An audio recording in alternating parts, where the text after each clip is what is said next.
Alright, what's going on, you guys? Welcome to Real Madrid Hub again. I'm your host, Dr. JOTA, and let's get into the analysis of this Real Madrid Shaktar Donetsk. Another victory for the Real Madrid side, another victory for Carlo Ancelotti's side. Very good news, though it hasn't been a great match. As you probably have watched it, the game was not incredible. The game was not entertaining. The game was not fun, and it was actually really slow. And at times it was like, man, I'm getting bored. I'm getting tired of seeing this game. It is completely boring, and the Real Madrid players don't even know what to do with the ball. That was at least my feeling. I know what is yours, guys, but my opinion is today, every time you see players like Luka Modric and Toni Kroos in the midfield and also Casemiro, you pretty much know what is going to happen. You know that you are going to pretty much control the whole game. You are going to dominate the game, the ball, and stuff like that. Even if you don't have the most of the ball possession, which is true because Shakhtar Donetsk was very close to the 51% of the ball possession. That is true.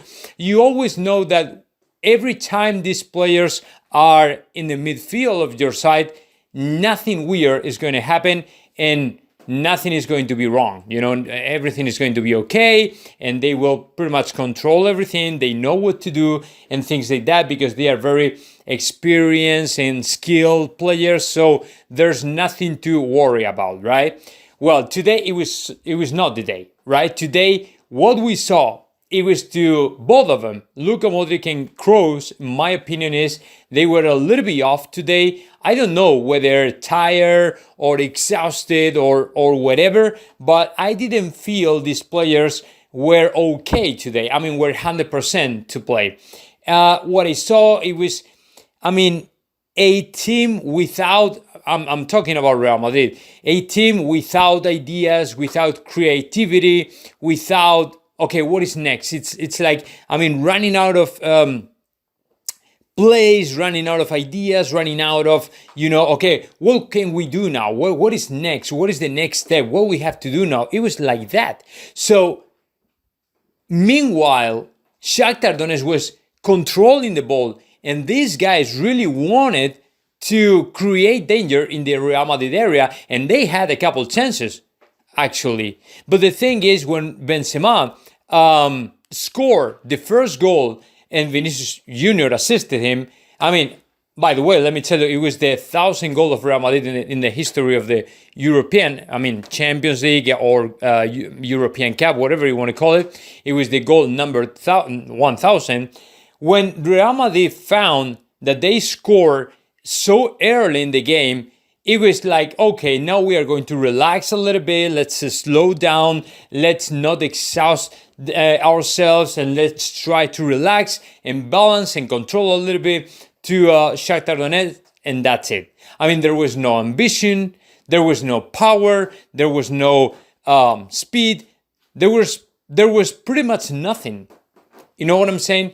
It was a very, very boring game. And the other day, in the away game, it was pretty much the same during the first 45 minutes, with the only difference that in the second half, we walked over them, right? We won the game scoring 5 goals and winning the game by far.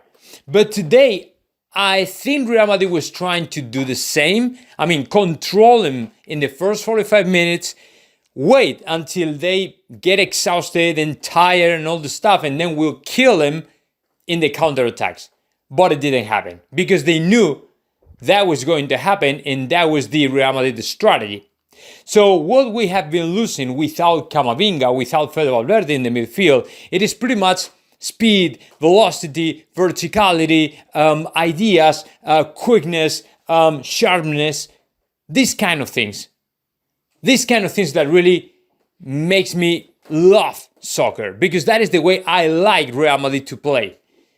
Super vertical guys, super quick counterattacks, and, couple 3 touches, that's it, and then create another play and create danger and stuff like that. But no, it didn't happen. Because when you have to, like I said, Toni Kroos, Luka Modric, and all these players, the thing is completely different, right?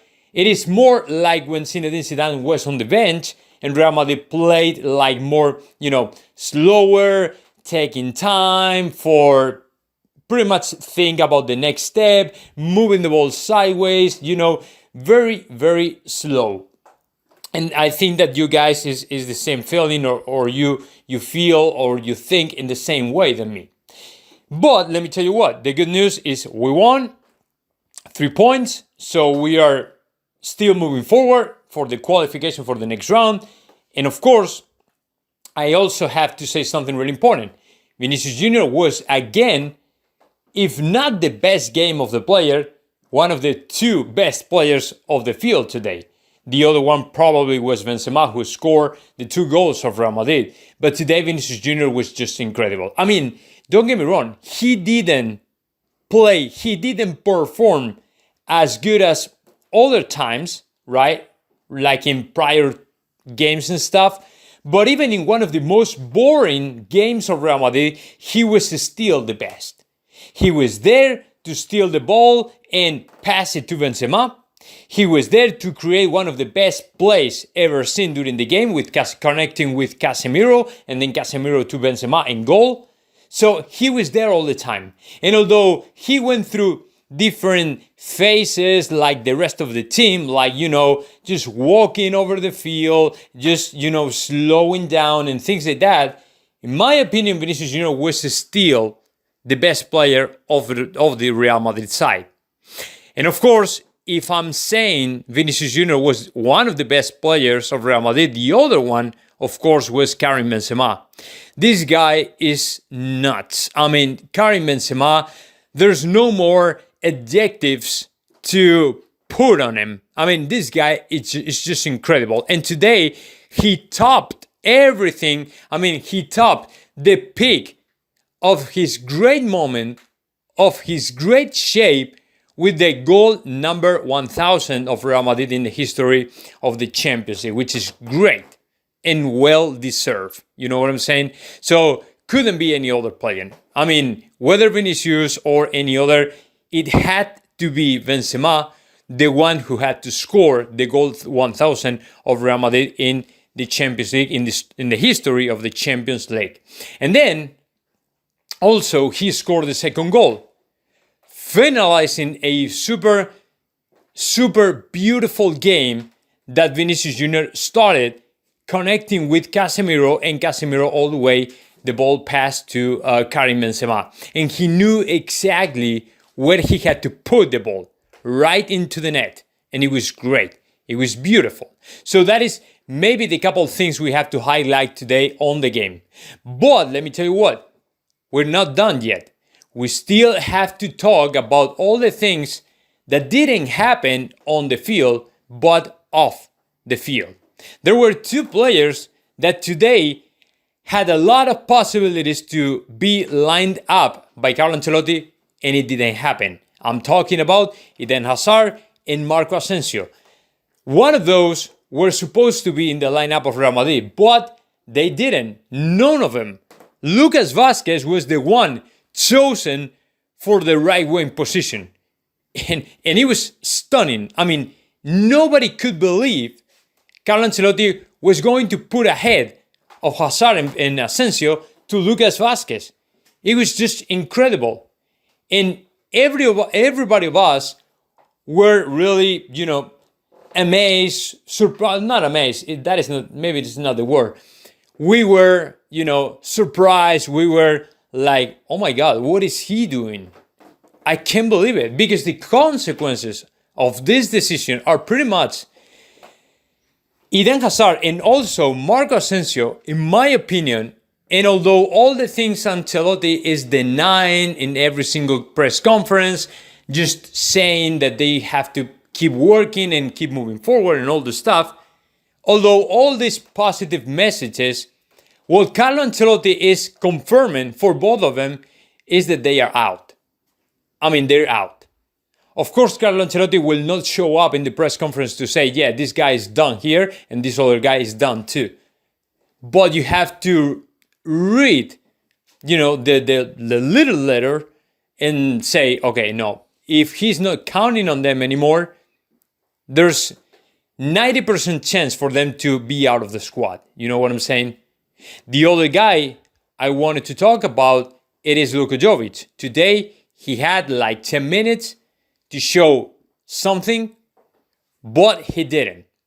The couple balls he received during the game, he passed them back, and that is something that today the public in the Santiago Bernabeu didn't admit and didn't like at all. Actually, we were listening, whistles and boos and stuff like that, just because people were not liking at all the game at all. And they were getting bored and all the stuff. So you can imagine how they felt when they saw the Luka Jovic passing the ball back. I mean, don't do that, man. If you have to prove Ancelotti he's wrong, what you have to say, as long as you have a single chance to shoot on target, just get the ball and try it. That is the big difference versus Mariano Diaz. Mariano Diaz is another totally different center forward. As soon as he has the ball, he shoots on target. And he doesn't even think about it. Except the other day when he passed the ball back to Vinicius Jr. and it was the assist for the Brazilian player. Because he scored, right? But as soon as he has a chance, he shoots on target and he doesn't even think about that. That is what Luka Jovic has to do, but he doesn't. So that means every time he's on the field, you are unable to see anything, special or important or risk or danger from the Serbian player. That is almost impossible. And that is what makes me nuts, because if I were Luka Jovic and I get the ball, man, I turn around and I shoot on target right quick, trying to score the goal. At least you will create a sensation of danger. So that means that people will, maybe they applaud you, or maybe they say, hey, look at this guy. He tried and he was very close to score. But if you don't try, the people can't see anything from you. So that is the other thing. And well, as far as Camavinga, I also wanted to mention that, in my opinion, Camavinga is, his career in Real Madrid is getting slower, but not because Carlo Ancelotti is very mad at him. It's just he has to mature a little bit more, right? The other day, he lost his head a little bit. He saw the yellow card, and Carlo Ancelotti has told him, apparently, in the locker room, okay, you have to keep control of your head sometimes. You can't be so impulsive. You can't be so ambitious. You can't lose your head, okay? So you have to keep everything, keep the cool, keep down, stay calm, and think. That's pretty much what you have to do. So that's why, in my opinion, Carlo Ancelotti is trying to get the player back, but from the bench. That's why he's not putting him, for now, so often as he used to in the lineup of Real Madrid. That is the reason for that. I don't think it's a punishment or something like that. It is just he wants him to learn a little bit of, or have more experience or mentality or mindset or something like that. So that is as far as Camavinga. And that's it, guys. That is what I have for you all today. Let me know your thoughts about that. Just comment in the section below. And of course, subscribe to my channel, Real Madrid Hub.